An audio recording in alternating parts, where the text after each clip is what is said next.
Bonjour à toutes et tous, bienvenue. Alors aujourd'hui j'aimerais vous présenter une interprétation rapide et synthétique de la carte du ciel de la nouvelle lune du 28 juillet 2022.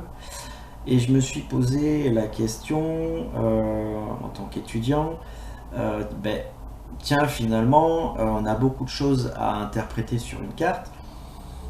Mais sur quoi, quelles sont les énergies principales qu'on pourrait déjà dans un premier lieu poser pour ensuite venir greffer l'ensemble des autres petits détails qui vont venir aussi donner du sens.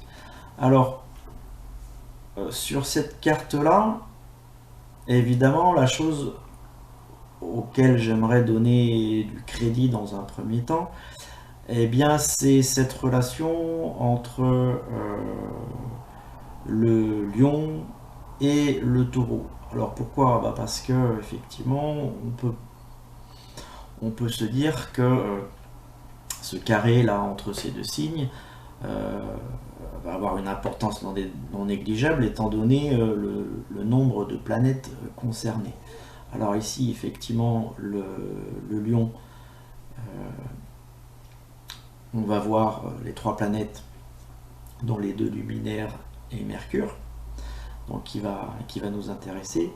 Et puis le taureau, où aussi on a une conjonction là, alors de deux planètes et puis du nord, et on peut se dire qu'effectivement ce carré va certainement avoir beaucoup d'influence sur les événements du mois d'août.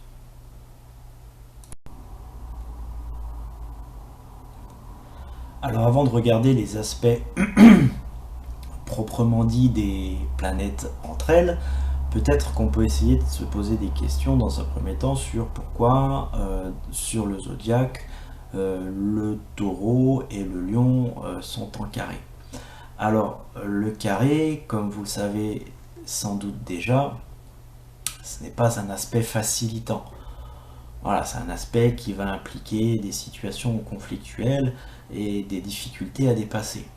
Alors, cet aspect non facilitant entre le lion, alors le lion qui peut symboliser ici dans cette configuration l'autorité, hein, l'autorité, le chef, le leader. Alors au niveau national, eh bien, on peut imaginer qui représente l'autorité. Et le taureau, ici, on regarde la configuration, eh bien, j'ai préféré l'assimiler à celui qui occupe la terre, hein, celui qui occupe le territoire, donc l'occupant, l'habitant et le travailleur aussi. Alors c'est vrai que cette notion de travail, euh,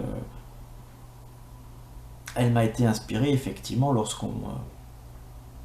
si on a, lorsqu'on regarde le taureau dans ce qu'on utilisait hein, pour le travail de la terre.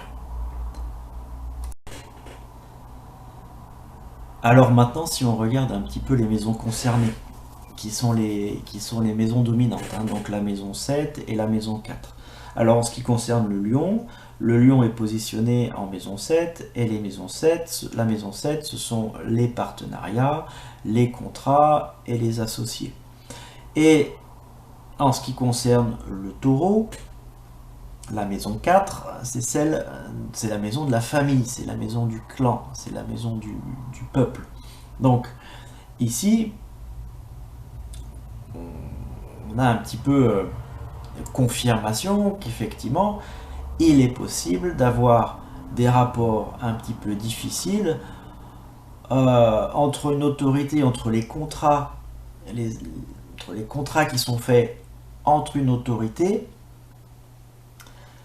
et les habitants, hein, les habitants d'une nation, les habitants d'un pays, finalement, avec le peuple.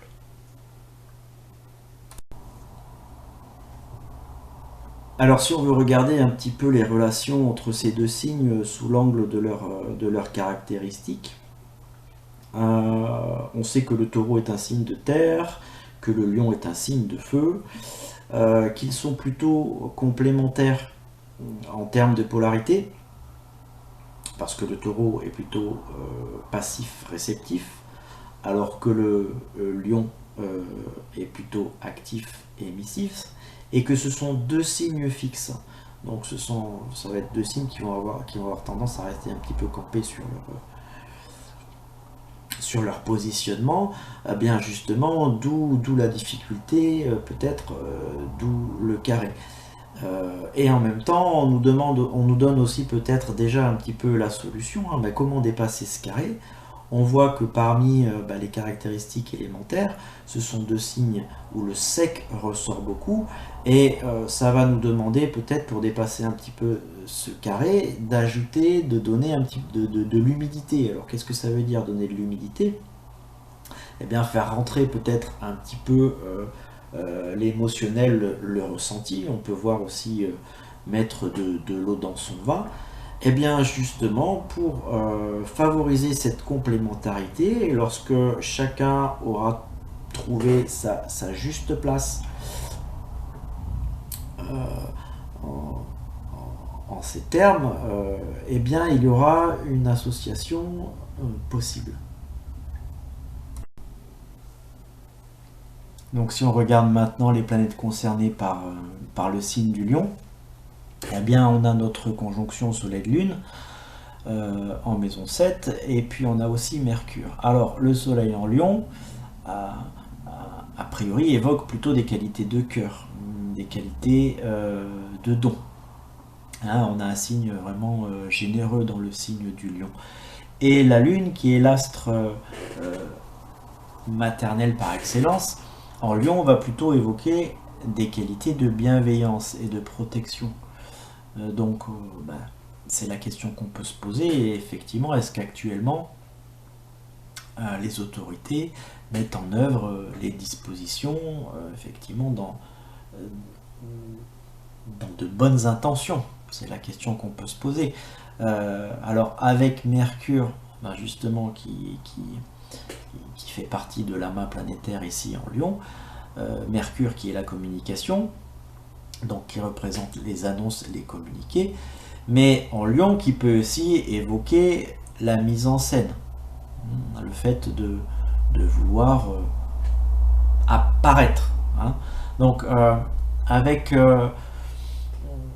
donc on peut peut-être effectivement remettre en question cette bienveillance avec cette opposition ici à Pluton qui est en Sagittaire, le Sagittaire qui évoque plutôt l'ambition.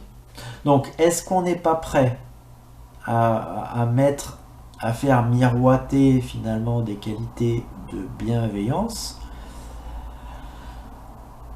pour des intérêts personnels, hein, avec Pluton qui représente les choses cachées? Est-ce que en dessous, finalement, sous cette bien enrobé sous cette bienveillance apparente, est-ce que finalement il n'y a pas des intérêts, je dirais, plus personnels ici, avec ce Pluton en Capricorne?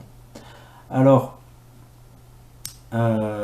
cette conjonction Soleil-Lune, elle est aussi en trigone à Jupiter en Bélier. Alors, ce qui va peut-être nuancer aussi le propos, ce que peut évoquer Jupiter en Bélier, Jupiter qui est la planète de l'expansion, et le Bélier qui est plutôt un signe d'initiative. Alors, est-ce que finalement ça pourrait pas nous évoquer une idée d'expansion ici, de gagner du terrain finalement, hein? Est-ce qu'il y a une idée de conquête avec le Bélier?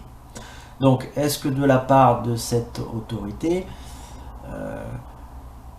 on n'a pas ce désir justement de gagner du terrain par rapport à des motivations qui ne seraient pas tout à fait claires? C'est la question qu'on peut se poser. Alors, pour en revenir à Mercure, Mercure qui représente les annonces, les communiqués, est-ce qu'on ne pourrait pas avoir aussi, durant ce mois d'août, justement des annonces qui, ce Mercure qui est en opposition à Saturne en Verseau, eh bien pourquoi pas des annonces. Saturne qui est la planète un petit peu de la restriction. Est-ce que ça pourrait pas évoquer des annonces qui seraient en lien avec des restrictions justement sur le plan personnel et matériel aussi avec la maison 2. Donc restriction, on peut parler peut-être de restriction de liberté individuelle avec la maison 1 et avec la maison 2 qui est la planète des biens matériels, pourquoi pas hein. Pourquoi pas aussi parler de pouvoir d'achat, pourquoi pas de restrictions qui pourraient concerner le pouvoir d'achat.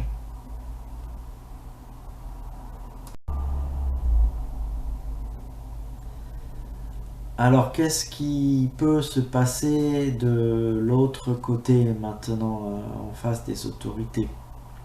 Eh bien avec ce taureau qui représente donc le peuple, le citoyen, on a cette fameuse conjonction Mars-Uranus qui peut laisser présager peu de conciliation, un peu de douceur, parce que Mars est une planète de feu, Uranus qui est une planète plutôt explosive, donc on peut s'attendre eh bien, à des réactions peut-être un petit peu violentes. Alors ce que m'évoque, pour revenir un petit peu là-dessus, Mars en taureau, taureau qui est plutôt un signe paisible, hein, donc on va plutôt être sur la défensive avec Mars en taureau. Hein. Mais voilà, comme le taureau est un animal paisible, mais que, eh bien, au bout d'un moment, quand on l'embête un petit peu trop, il peut passer à la charge. Uranus, qui en taureau m'inspire plutôt la rébellion et la résistance. Donc on a des citoyens qui ne sont pas prêts à se laisser faire hein, ici par rapport à ces annonces. Donc ça risque d'être un petit peu tendu. Alors le nœud nord aussi en taureau maison 4 est assez intéressant parce que là-dessous, hein, pour moi le nœud nord c'est la quête un petit peu, hein, c'est finalement le désir sous-jacent. Donc avec cette conjonction avec Uranus, on a ce désir, cette quête de liberté, hein. On veut être indépendant et puis on veut aussi la paix parce que malgré tout le taureau est un animal paisible. Donc oui, on est prêt à défendre, on est prêt à résister, on est prêt à se rebeller parce qu'on a des objectifs, parce qu'on a ce désir de liberté et ce désir d'indépendance. Donc là, effectivement, le taureau est prêt à se rebeller un petit peu et à se mettre en opposition par rapport à des choses qu'il ne trouverait pas justes. Alors, pour confirmer un petit peu ce désir de paix et d'harmonie, de liberté, je vois ce sextile ici avec Vénus. Hein, donc on peut imaginer que tout cet amas planétaire est en sextile avec Vénus en Cancer. Et Vénus qui est la planète de la relation et de l'harmonie, donc ça confirme bien que de manière sous-jacente, on a ce désir de fraternité ici en Cancer, hein. Ce désir d'harmonie dans les rapports, hein, ce désir de bien-être et de rapports constructifs.